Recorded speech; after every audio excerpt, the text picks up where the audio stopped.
Hello everyone, কেমন আছেন আপনারা সবাই?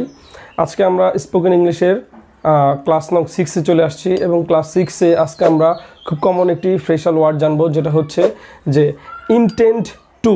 সো কোনো বাক্যে যখন ইনটেন্ড টু আমরা থাকবে সেটা আমরা কীভাবে ইউজ করব সেটা সম্পর্কে শিখব।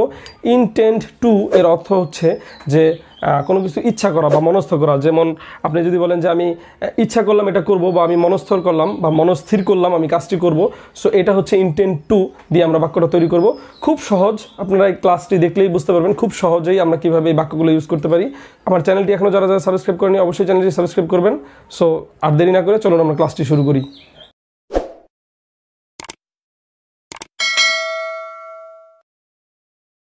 ইনটেন্ড টু এর অর্থ একটু আগেই বললাম। ইনটেন্ড টু এর অর্থ হচ্ছে ইচ্ছা করা বা মনস্থির করা। কোনো একটি কাজ করার ইচ্ছা করা বা মনস্থির করাকে বলা হয় ইনটেন্ড টু। সো এটা দিয়ে খুব সহজেই বাক্য তৈরি করা যায়। আপনারা স্ক্রিনে ফলো করেন যে প্রথমে সাবজেক্ট আসবে। এই বাক্যটা খুব মজার, মানে বানানোরগুলো স্ট্রাকচারটা প্রথমে সাবজেক্ট, তারপরে ইনটেন্ড টু এবং তারপরে ভার্বের বেস ফর্ম দিয়ে বাকি অংশ দিয়ে আমরা ফিল আপ করে দেবো। খুব সহজ, কোনো হেল্পিং ভার্ব নেই এখানে।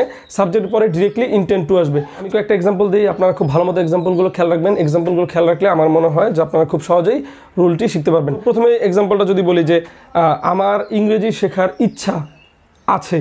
সো আমার ইংরেজি শেখার ইচ্ছা আছে, এটাকে আপনি যদি নিজে অন্য কোনো বাক্যে তৈরি করতে যান ইনটেন্ড টু ছাড়া অনেক বড় হয়ে যায়। বাট ইনটেন্ড টু দিয়ে আপনি যদি বাক্যটা তৈরি করেন দেখেন কত সহজ হয়ে যায়।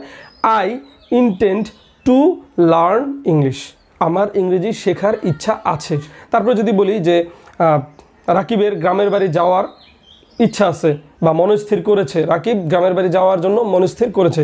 সো এখানে যদি বলি যে রাকিব ইনটেন্ডস, ইনটেন্ড হবে না, তখন এস হয়ে যাবে, কারণ রাকিব হচ্ছে থার্ড পারসন সিঙ্গুলার নাম্বার। আমরা জানি থার্ড পারসন সিঙ্গুলার নাম্বার হচ্ছে কোনো ব্যক্তির নাম থাকতে হবে অথবা হি, শি, ইট এগুলো থাকতে হবে, যাতে করে আমরা ভার্বের সাথে এস বাই এস ইউজ করব। So Rakib intends to go to village. So এইখানে হচ্ছে রাকিবের গ্রামের বাড়ি যাওয়ার ইচ্ছা আছে বা মনস্থির করেছে। Rakib intends to go to village. তারপরে যদি আরেকটা এক্সাম্পল দিই, আমার মোটর সাইকেল কেনার ইচ্ছা আছে। সো যদি এরকম বলি যে আমার মোটর সাইকেল কেনার ইচ্ছা আছে, সো এখানে বলতে হবে I intend to buy a motor bike. So খুব সহজেই আই ইনটেন্ড, আমার ইচ্ছা আছে, টু তারপরে বাইক কেনা এ মোটর বাইক। তারপরে যদি বলি যে তার নামাজ পড়ার ইচ্ছা আছে বা তার সালাত পড়ার ইচ্ছা আছে, তার মানে হি, সে, তারপর আবার দেখেন হি, তার মানে third person singular number, intends হয়ে যাবে। He intends to say prayer. He intends to say prayer, মানে তার নামাজ পড়ার ইচ্ছা আছে। সো এই যে আমি কয়েকটা এক্সাম্পল দিলাম, এগুলো ছাড়াও আপনারা নিজেরাও 2-3টা এক্সাম্পল নিজেরাও দেখেন, ট্রাই করে পারেন কিনা। খুব সহজেই কোনো কাজ করার ইচ্ছা আছে বা মনস্থির করেছেন এমন কোনো কাজ যেটা ইনটেন্ড টু দিয়ে ব্যবহার করতে পারেন, এবং ইংলিশ স্পোকেনে সেটা অবশ্যই ট্রাই করবেন কীভাবে ইউজ করা যায়।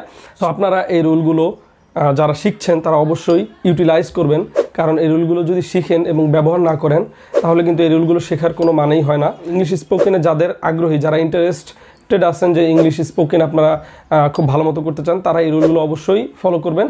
এবং যারা যারা আগের ক্লাসগুলো মিস করেছেন তাদেরকে বলবো অবশ্যই আগের ক্লাসগুলো দেখে আসেন, যেগুলোতে খুব ইম্পর্টেন্ট কিছু স্ট্রাকচার শেখানো হয়ে গেছে, কিছু ক্লাস নেওয়া হয়ে গেছে। নেক্সট রুলগুলো আমরা আরও এরকম খুব গুরুত্বপূর্ণ কিছু স্ট্রাকচার নিয়ে আসবো এবং স্পোকেনের কিছু রুল নিয়ে আসবো। সো নেক্সট ক্লাস আসার আগ পর্যন্ত সকলেই ভালো থাকবেন, সকলের জন্য শুভকামনা থাকবে।